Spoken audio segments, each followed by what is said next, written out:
Hello everyone. In this video, I will show you if it is possible to log into WhatsApp on a laptop without using a phone. The short answer is no. You cannot log into WhatsApp on a laptop without a phone for the first time. You will need your phone at least once to connect your laptop to your WhatsApp account. WhatsApp on a laptop works as a linked device. This means your phone is the main device, and the laptop is connected to it. For the first login, WhatsApp must confirm that the account belongs to you. This confirmation is done by scanning a QR code with your phone. To start, open a web browser. Go to web.whatsapp.com. You will see a QR code on the screen. Do not close this page. Now, take your phone and make sure WhatsApp is already installed and logged in on it.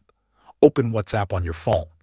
On Android, tap the three dots in the top right corner. On iPhone, go to Settings. Tap on Linked Devices. Then tap Link a Device. Your phone camera will open. Scan the QR code. Once this process is done, your laptop will be saved as a linked device. After that, you do not need to scan the QR code every time.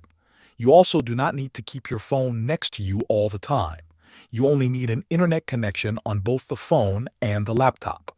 Thanks for watching.